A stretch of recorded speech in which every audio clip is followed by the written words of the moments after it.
is in danger. There are robots above us that are completely destroying art and its community. It's a scary world out there, which is why we're down here in the Anti-A.I. art bunker. In this war against the robots, I am writing and illustrating a kid's book, but today, we're gonna take a break from that. We're gonna draw a cowboy on a cow. So whether you've got a piece of paper in front of you and a pencil, or you're just sitting back with your favorite drink, please enjoy this creative process.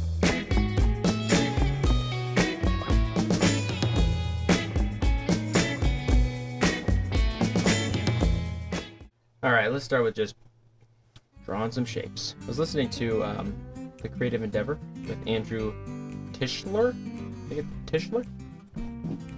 And he was talking, he was interviewing Jeff Watts. And Jeff was talking about this thing that I really want to focus on in this piece. He was talking about the marriage that happens within art. This dance between masculine artistry and feminine artistry. And the way he described it was masculine artistry is this science. It's getting the angles right, trust in your fundamentals, getting it completely accurate, and there's beauty in that. But then there's this feminine side of art that is kind of just the creative explosion that happens inside of an art piece, and you can't really explain why it works. It's more of a feeling. And he said the addiction to art is when those things marry, and you start to see that dance between the masculine side of art and the feminine side of artistry. And man, that struck a nerve, struck a chord with me. I totally get that. That is a reality for me, and I'm not at all at the level of Jeff Watts. I don't pretend to be, but even at my level, that is true. There is something so magical about drawing and illustrating when you do something and it comes out of this practice, comes out of copying other good artists, it comes out of knowing your fundamentals, but really you can't express why you did what you did, and you don't really even know why it looks good. It just does. It just is beautiful. And that's the feminine side of it. And I love that. I want to think that way as I'm drawing. So in this drawing, I am definitely leaning a little more into that feminine side. I've been spending all week working on likeness, working on anatomy, doing master copies and stuff, and stretching those masculine muscles. And now, we're sitting down. This illustration isn't for anything outside of this YouTube video. It's just to have fun. So I'm gonna dip more into that feminine side of art and really enjoy just making shapes, making strange decisions. They're not strange decisions. They're coming out of the practices I'm doing, but not quite as easy to explain why it's working. I like that. I love that.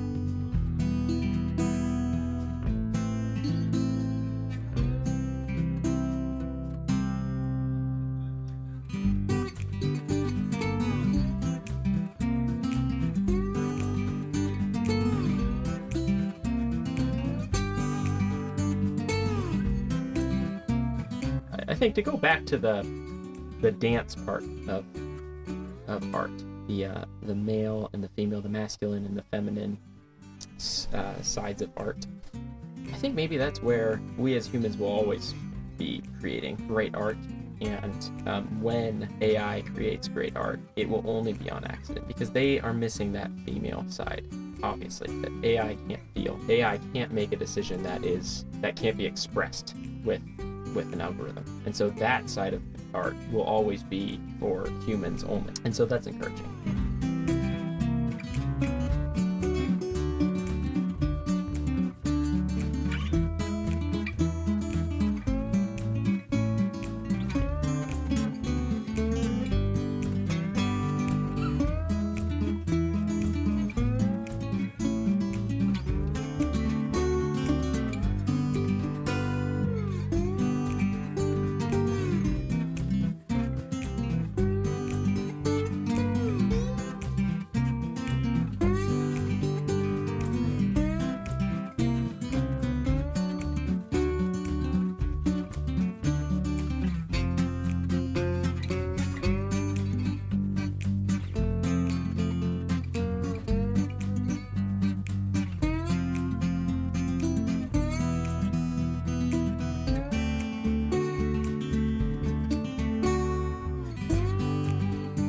One thing Jeff Watts talked about also in that interview, great interview, you should go watch it. Creative Endeavor, Jeff Watts, Andrew Tischler. He talked about Nikolai Fechin. Nikolai Fechin has become a favorite artist of mine recently, and Jeff Watts used him as an example of this beautiful marriage of the masculine and feminine sides of art, because Nikolai Fechin just clearly has his fundamentals down. He's got them nailed. He knows how to draw. He could draw anything. He could draw it accurately and beautifully. But then you look at his paintings and he's doing these crazy things where he's just fractalizing color and using these abstract shapes. But he is really creating what we feel. He's creating the human experience in a way that a photograph can't. Jeff Watts compared Fechin to Bouguereau, who was painting at the same time as Bouguereau. And he described Bouguereau as kind of a surgeon. And his drawings and paintings are surgical. And that's not at all a diss on Bouguereau, and that is a opinion. But it's an opinion I actually agree with. I love the way Nikolai Fechin paints. Or take John Singer Sargent or Sorolla or Zorn's. The guys who took what the Impressionists were doing and were messing with and tied it back into the fundamentals, so it's super skillful, but there's still this search for feeling inside of art, and Bouguereau doesn't really do that. But that is just personal opinion. Like, I am studying currently under Thomas Fluharty. I'm in a mentorship with him, and it's unbelievable, amazing. But Thomas Fluharty loves Rembrandt. He just would go and just stare at Rembrandt paintings all day, every day if he could. And I don't feel that way about Rembrandt. I've seen a Rembrandt portrait, and I've also seen some John Singer Sargent, both of them when I was in Boston. And I have no desire to go back and look at the Rembrandt. I think it's masterful. He's obviously a master. But what I am drawn to is Andrew Zorn's and John Singer Sargent. I, ever since that trip to Boston, have wanted to go back and see those Andrew Zorn sketches again. To go back to the Library of Boston and look at those John Singer Sargent murals. I love them. And that feeling is not a feeling I get with Rembrandt. I don't really want to go back and see the Rembrandt paintings I've seen. I don't really want to go back to Italy and see the Michelangelo paintings I saw. I've got a friend who's really into Caravaggio, to go even further back. And I have no desire to go and stare at Caravaggio paintings either. I would love to see them and to study them. There's so much you can learn from these masters, obviously.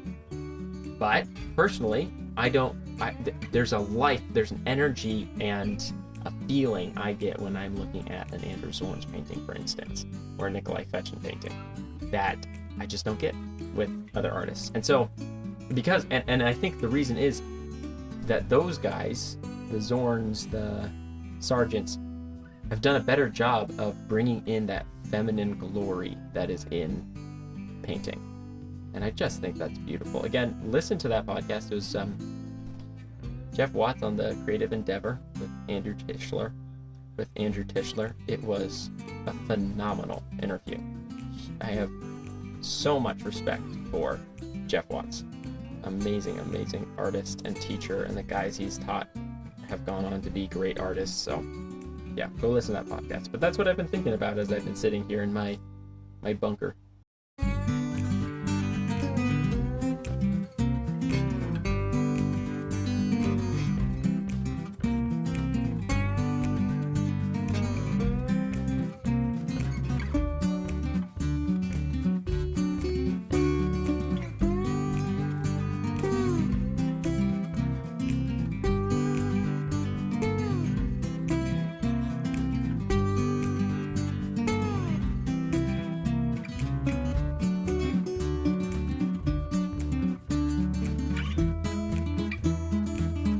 Crazy that we live in a time where we're talking about human art. Did you ever think we would get to a place where we'd be talking, you'd have to put the word human in front of art? Now, I actually think there's a little bit of optimism in that. I think, hopefully, now that we have the category human art, it will actually mean something. And some of the art created by humans currently can be turned over to robots, and I'm okay with that.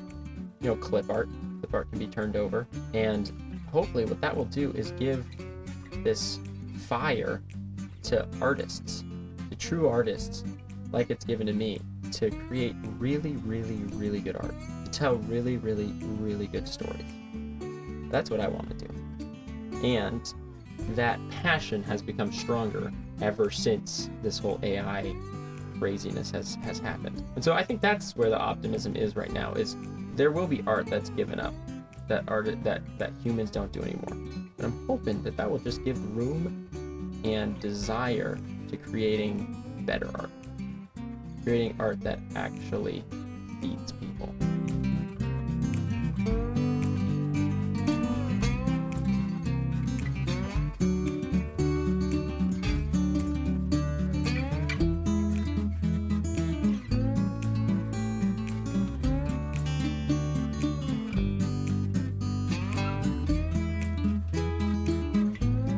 Alright guys, we've got a cowboy on a cow. Thank you so much for watching. Please do subscribe.